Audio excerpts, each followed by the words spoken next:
Hey guys, as you know, all of Battle for Zendikar has been spoiled. You can see all the cards on multiple websites now.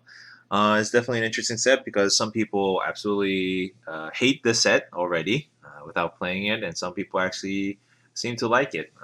I think it's an interesting set. I think it's one of those sets where you actually have to play it out first just to see what it's like before you judge it. But there have been many sets in the past, such as Dark Ascension and Mirrodin Besiege. For me personally, that didn't seem super amazing at first, but once you actually gave it a try, gave a couple of cards a try, it was actually a pretty good set. I'm just going to go through my opinions for some of the cards that just caught my eye. I'm going to go through the mythics. These are not in any particular order. It's just very quick comments on each. See what they can do in maybe limited, commander, constructed, and so forth. So let's go ahead and go through Gideon, ally of Zendikar. He is definitely going to be great for anybody who is a fan of the allies, which includes myself. I'm particularly excited for his zero ability. Just to have recurring allies coming out all the time would be great. So definitely, any fan of allies, you will want to put this in his deck, and slowly, who knows what we'll get in the next set. But hopefully, we'll get even more allies. I think the rally mechanic is okay. It's cool that all your non-ally creatures get the bonuses as well. But I feel like the majority of allies in this set weren't too special. So kind of disappointed about that, but Gideon definitely helps balance it out, and I'm looking forward to playing with him. Next, we have Kiora. A lot of people seem to like her. I think she is very good. Her first ability is always very good in any blue-green deck. You can definitely see a lot of combos with that coming from her +1. +2 is awesome too because most likely you will be getting two cards in the process. And so it actually reminds me of Jace, Architect of Thought, with his mini Factor Fiction. So that's very good card advantage right there. Of course, just like most Planeswalkers, you probably won't get her ultimate off, but it's always fun. And it is one of those things where most likely in Commander, you'll be using that ability at least once in your EDH game. So I look forward to playing with Kiora. I hope I can open up one of hers in my packs. Nixilis, can't really say much about him. He's a very simple planeswalker, probably the simplest design I've seen before. But can't say he's bad. He's a good card. You get to draw cards. You get to destroy creatures. Again, his last ability, probably won't get it off in constructed, but if you do, it's always fun. Void Winnower, of course, it is the joke of many people. I like it. I actually like these type of cards that really change the way Magic is played, and this is probably one of the first. Correct me if I'm wrong. One of the first cards that actually cared about even converted mana costs or converted mana costs in that way. So I look forward to playing with this. I don't know exactly what type of deck I'm going to put this in. I think I read some places where some Tron builds may want to work with this. I don't know how effective it's going to be or how useful it'll be. But 9 mana for 11/9 is already pretty good, and the extra bonuses will be good. I don't think it's as good as Iona. It won't shut down decks immediately, but it's definitely one of those cards where people are going to see it at first and they're like, okay, well, how is my deck affected by that? And that's really cool. Dragonmaster Outcast, of course, is a reprint, and it was definitely a good reprint.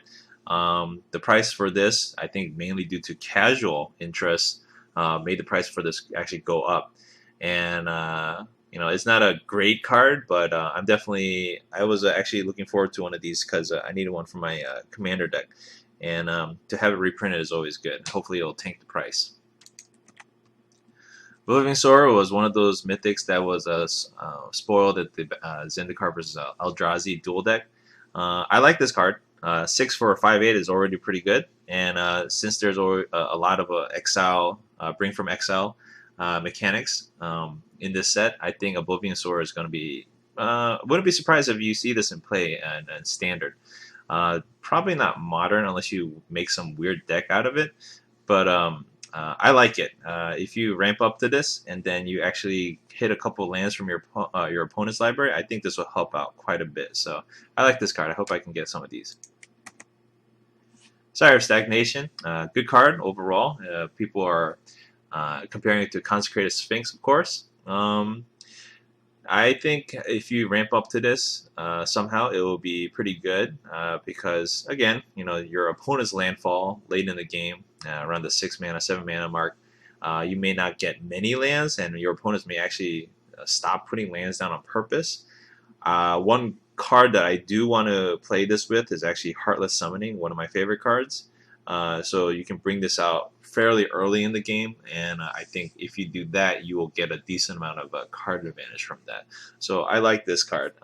Hopefully, like I said before, because of the premium foil lands that are in this set will be open quite a bit, and I think prices for a lot of the cards, if not all of them, will go down because of the supply. Omnath, Locus of Rage, I put a video about him. I'm definitely excited about him. I think out of all the mythics, funny enough, he is probably the one that I'm most excited for. So check out my video if you want to see my opinion on what cards I would use with him. But definitely looking to pull foil Omnath, Locus of Rage. I very much so look forward to him. Bulagas Hunger is one of those mythics where you read it and you're like, what? And then you have to read it again. His second ability to exile the top 20 cards of his opponent's library is always fun. 10 mana, probably won't see too much of it in standard play because the 10 mana cost is too high. Some people, again, have been talking about in Modern, Tron may use this as a replacement or like a co-partner with Emrakul and so forth. Because it basically, even though Emrakul, there's ways to stop her. Ulamog, if you keep on attacking with him, you will basically exile your opponent's library. So that is actually quite powerful. It should be interesting to see how he will play out in Modern. But if he does, his price will go up, of course. But if not, his price will probably tank, and he might even become a bulk mythic. But I don't see that happening anytime soon. But I think he'll be fun to play. Green Warden and Murasa is a fun card. Double regrowth. When I first saw this, I was like, actually, that's pretty good. Nothing super special that makes me glee over a card, but it's a value card. I like it quite a bit. I will like to see what type of decks I can make with this. Lakum Firebird is your typical Phoenix of the set. A lot of people have been complaining about Phoenixes in recent sets, and I agree with them. This is absolutely nothing special. The cost to bring it back, in my opinion, is way too high, especially for just a 3/3 flyer haste. I'm sure there's some type of obscure combo or something like that you can work with this card, but honestly, I think this will be a bulk mythic. Probably won't see a lot of play. Drana, Liberator of Malakir. Fun card. I look forward to playing with her. Remember, her first strike ability allows your other creatures that attack to get the bonuses before they deal their damage, because first strike is a separate combat step. The fact that she's an ally may affect what decks that she is played in, so I can see some aggro ally decks coming into play. As a commander, since she is mono black, I don't know. I can't think of any cards off of the top of my head that I would like to play her with, but you never know. I can see down in the bottom, Vampire Nighthawks and so forth. Maybe putting her with the Lifelink deck or a Death Touch deck or something like that. I don't know. But she is definitely a card I would look forward to opening. Let's see what other people will think about her later on. Part the Water Veil is your Time Walk. 6 mana is pretty typical, and Wizards of the Coast, Mark Rosewater has stated here and there again that they believe Time Walks and so forth spells are powerful by themselves, and to recur them in any way is too strong. So that's why you'll always see the exile part of any Time Walks from now on. The Awaken ability, honestly, in my humble opinion, it feels very lazy. I think it's very lazy design. Awaken, as again, my personal opinion, I don't mind the Awaken mechanic. I think it's perfectly fine. I think it's actually going to be pretty fun with a couple of the man lands that you'll see. Of course, we won't get the other three until the next set, but Awaken with some of the man lands, giving them +1/+1 counters and so forth. I was thinking like Awaken plus Creeping Tar Pit to give it counters. I think that's pretty cool. There may be some cool things that you can play with, but this card 9 mana to Awaken 6. I don't see much play in constructed standard in any shape or form. EDH players may like this because it is definitely another time walk, but again, I could be totally wrong, but this is a card I don't see much play in this set. Quarantine Field was one of those cards where I first looked at it and I'm like, that's terrible. It is one of those cards where the more mana you put into it, the better the value will become. Some people have been saying that control decks may like this. I could see that, especially for late games. But to basically, exile one permanent, really for what is it? For 4 mana, to exile one permanent, that's okay. And then you have 6 mana to exile 2, and then it's I believe 8 mana for 3. So if slowly the value increases, but again, this is like really for Commander mainly, and even for Commander, I'm kind of hesitant to play it because it has the new Oblivion Ring mechanic where you can't bounce it to exile it permanently, but it's just until it leaves the battlefield. So to me, honestly, this will be a bulk mythic. 99% sure it will be, but I don't know. There's some type of weird combo that you can do with it and whatnot. Maybe in an infinite mana deck, you can work with this and just exile everything your opponent does, which would be pretty cool. But yeah, bulk mythic. Alright, going to the non-mythics, just a couple of cards that I did enjoy. Yugen's Insight was pretty good. It was just one of those cards I'm like, it made me think about what potential cards I could work with. So I like those type of cards. It's like, what type of creature would be good, or what permanent can I have that would allow me to use this very well. So it's one of those cards, those typical Johnny cards that you look for other cards to combo with. Eldrazi Sovereign is a reprint. Thankfully, it is not a mythic anymore, so it'll definitely tank the price on this card.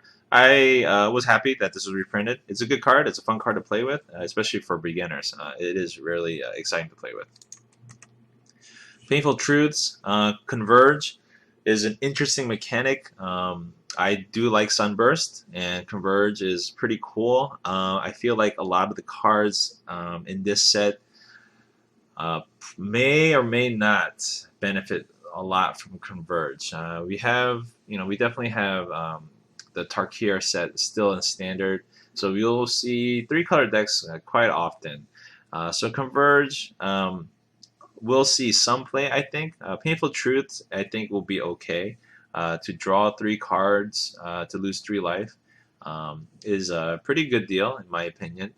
So we'll see. I don't think we'll see a lot of 5-color. We may see a 5-color ally deck constructed, but we'll see how it goes, because we do still have the fetch lands. We still have a decent amount of mana fixing here and there with the lands, and we have that ally land as well. So we'll see. Maybe Converge will be one of those mechanics that is a sleeper hit, and somebody will find some way to break it. Zeta Hezron Grinder was one of those cards that caught a lot of people's eyes, especially for his ability. I like him. It's one of those cards, again, where you're like, what spells could I use to basically abuse with his ability? A lot of people have been talking about becoming immense decks because the delve mechanic makes it very easy to pump up Zeta +6/+6, and plus your other goblins +6. So that could definitely kill off a lot of games really quickly. Of course, there's also cantrip cards where you give your creatures a small boost, and Basically, draw cards in the process, multiple cards for every creature that you have, so that's always fun. I think there was one of the cards in this set. It was one of the commons where it gives up to 2 target creatures +1/+2 until end of turn. That was actually really good. I think some people were talking about how it actually gives you multiple bonuses because you're targeting multiple creatures at the same time. So this is one of those cards where I will definitely like to look through. He is fun, I think, both in constructed, standard, as well as commander. Modern, maybe we'll see some type of weird goblin deck with him, but definitely he is going to be played in multiple formats. So I look forward to playing with him. Retreat to Emeria, I put the cycle in. I think the landfall cycle are pretty cool. This one in particular I just chose because I do love allies, and to have repeatable allies tokens coming out is always cool. I like the other ones. I think the blue one had some type of infinite combo with an older card. I forgot which one it was, but these are cool. I like these a lot. Emeria Shepherd is part of the cycle where it does care about which land you put in for landfall. This one actually has a combo with Sakura Tribe Elder, I believe, where you sack him, fetch planes, and then basically bring him back again, sack him again, do it over and over and over again. It is very cool. The planes criteria where you bring down planes, you can actually bring the card back to the battlefield instead, is actually very good. Granted, she is 7 mana, so probably won't see too much constructed, but commander decks will probably love her. I think any like weird combo decks will love her, and I am looking forward to her. Remember, it's not creatures, but it's a non-land permanent card, so that's actually quite good. I'm looking forward to building decks with her. Crumble the Dust is a card. It's basically Sowing Salts 2.0, basically.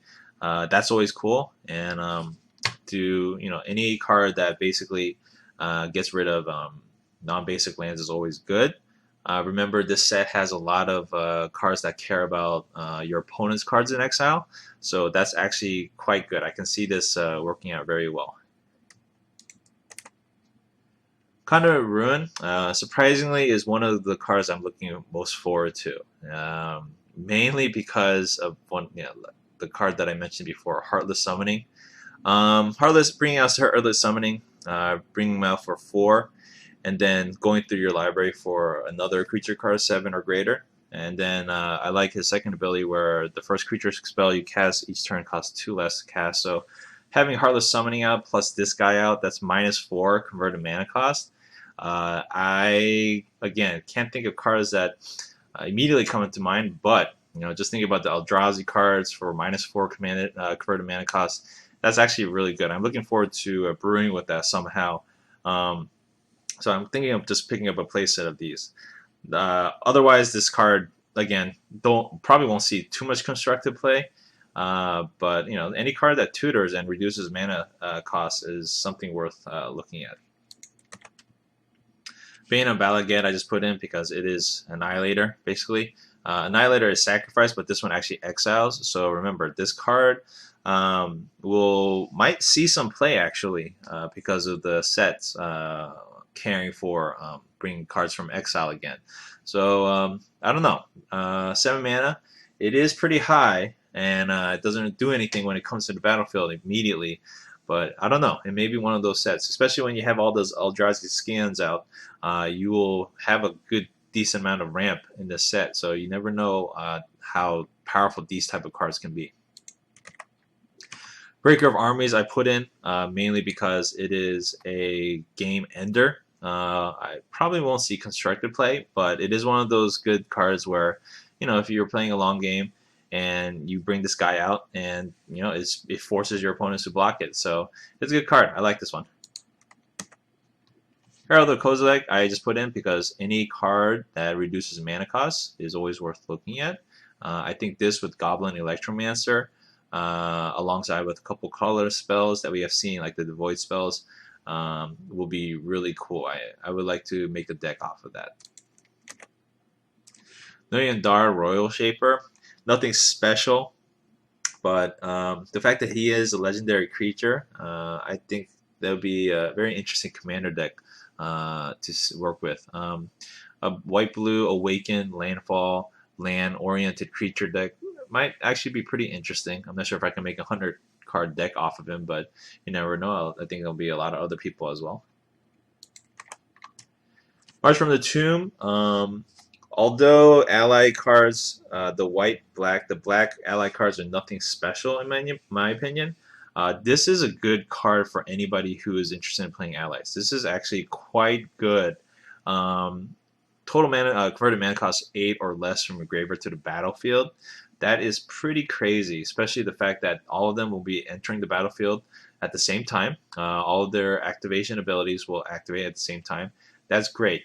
This, again, with just the standard cards in this set, nothing too special, but if you go back to Modern and you include all the allies that exist, this is actually quite good. I look very forward to playing with this. Just go back to the original Zendikar and Worldwake sets. Look through the allies and look through their activated enter the battlefield abilities, and you'll see what I'm talking about. So this is quite good. Definitely consider looking at this one. When the Ambush Leader, when I first looked at him, I thought it was like, nothing special because you don't draw anything. However, after reading some articles of people's opinions on this guy, I could see how he is pretty good. He is not that elvish guy, the 4-mana elf guy that I forgot the name of, but to have this guy repeatedly look at the top 4 cards of your library every time Rally is activated, that's actually quite good. And it's basically rearranging your library constantly to have the rally mechanic going over and over and over again. So the haste and all that stuff I don't really care about too much, but it's really his library arranging ability that's quite good. So wouldn't be surprised if if allies become something in Constructed, this will be a card that you'll probably see in play. Bring to Light. This is probably one of the few Converge cards I liked. This you have to be careful because anytime you play a card with this ability that cares about converted mana cost, it will actually come out to as 0. So you have to be careful about that. So for example, if you use Bring to Light to cast another Bring to Light, it's actually 0 because you pay no mana to pay the second one. So, but this is one of those cards where I think 5-color decks will enjoy quite a bit. Allies, I think, will look forward to playing with this because it's basically searching for a creature. And too bad it doesn't search out for enchantments, but it is one of those cards I think people will enjoy, especially in Commander. It is another tutor, and the fact that you can play it for free is quite good. So, good card. Look forward to playing with this. Ally Encampment is always good. It is the land that Ally players were looking for, so definitely looking forward to picking up a playset of this. And then the last cards or cycle cards I want to go over is just the Blighted Cycle. Blighted Cycles are, I think, good. They're useful. This one in particular was cool because anytime you have any card that recurs lands, I can see this actually being used quite a bit. This is something special among the Commander players. I think a lot of them will work with this as well. Well, I hope you guys enjoyed my very quick review of the Battle for Zendikar. I'm sure I missed a couple cards that were exciting and some cards that you guys liked, but tell me what you guys think of my opinions. Thanks for listening to my entire rants the entire time. I look forward to opening up a couple booster packs of this set, and we'll see how it turns out. And maybe Oath of the Gatewatch will be something fun to look at as well. Alright guys, tell me what your opinions are. Let me know, and I'll see you guys next episode.